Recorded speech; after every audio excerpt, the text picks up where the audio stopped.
اعوذ باللہ من الشیطان الرجیم، بسم اللہ الرحمن الرحیم۔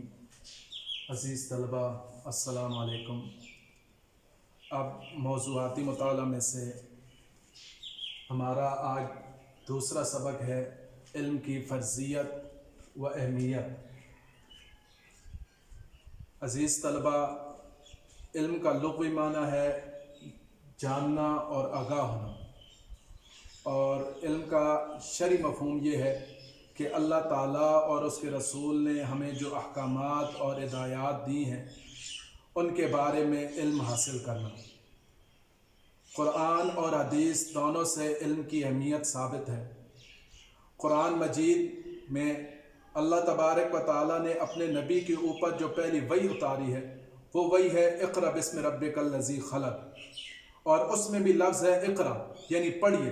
تو پہلے لفظ کے اندر ہی اللہ تبارک و تعالیٰ نے علم کی اہمیت کو بیان کیا ہے کہ علم حاصل کیجیے۔ اس طرح اللہ تبارک و تعالیٰ کا اس انسان کے اوپر جو سب سے بڑا احسان ہے وہ یہ ہے کہ اللہ تبارک و تعالیٰ نے انسان کو علم کی دولت سے نوازا ہے۔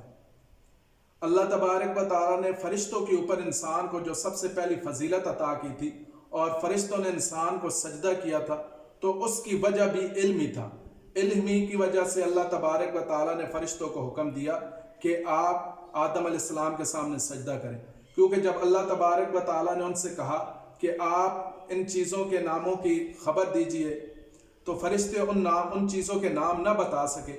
جب حضرت آدم علیہ السلام سے کہا گیا تو پھر حضرت آدم علیہ السلام نے جب ان چیزوں کی خبر دی، ان چیزوں کے نام بتائے، تو اللہ تبارک و تعالیٰ نے فرشتوں سے کہا کہ میں نے تم سے یہ نہیں کہا تھا کہ جو میں جانتا ہوں وہ تم نہیں جانتے۔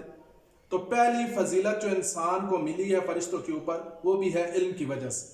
اسی طرح قرآن مجید کے اندر اللہ تبارک و تعالیٰ اپنے نبی سے فرماتے ہیں قُلْ هَلْ يَسْتَوِي الَّذِينَ يَعْلَمُونَ وَالَّذِينَ لَا يَعْلَمُونَ، اے نبی صلی اللہ علیہ وسلم آپ کہہ دیجئے کیا جو علم رکھتا ہے اور جو علم نہیں رکھتا وہ برابر ہو سکتے ہیں؟ یعنی عالم اور جاہل، جو علم والا ہے اور جس کے پاس علم نہیں ہے وہ برابر نہیں ہے۔ تو اس سے بھی علم کی اہمیت کا اندازہ ہوتا ہے۔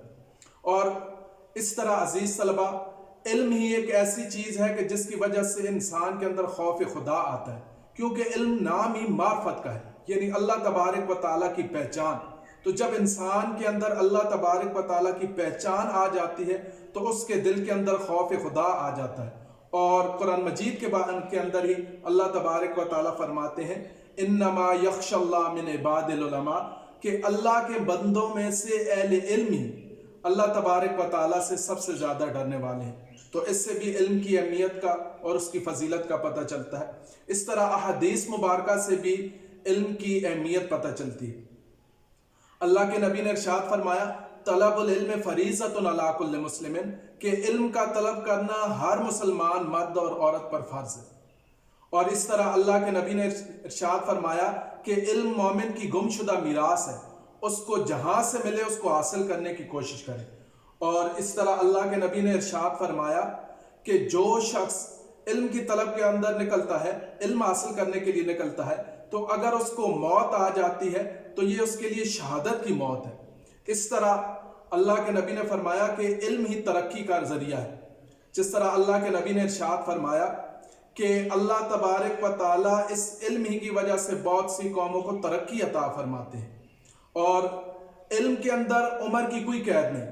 اللہ کے نبی نے ارشاد فرمایا اطلبوا العلم من المہد الی اللحد، کہ ماں کی گود سے لے کر قبر تک علم حاصل کرو۔ یعنی کوئی عمر کے باقی چیزوں کے لیے تو کوئی عمر کی حد ہو سکتی ہے، لیکن علم ایسی چیز ہے کہ انسان شروع سے لے کر آخر تک جب تک اس کی زندگی ہے اس وقت تک علم حاصل کر سکتا ہے۔ عزیز طلبہ، نبی کریم صلی اللہ علیہ وسلم خود بھی علم کے اندر زیادتی کی دعا کیا کرتے تھے۔ اللہ کے نبی یہ دعا کرتے تھے رب زدنی علما، اے میرے رب میرے علم کے اندر اضافہ فرما۔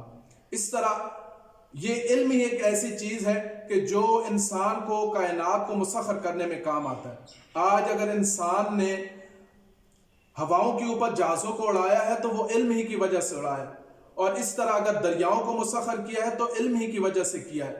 باقی دنیا کے اندر انسان نے جتنی ترقی کی ہے تو وہ ساری کی ساری علم کی وجہ سے ہے۔ تو علم ایک ایسی چیز ہے کہ اس کے اصول کے بعد انسان جو ہے ہر ایک چیز کے اوپر فضیلت حاصل کر سکتا ہے.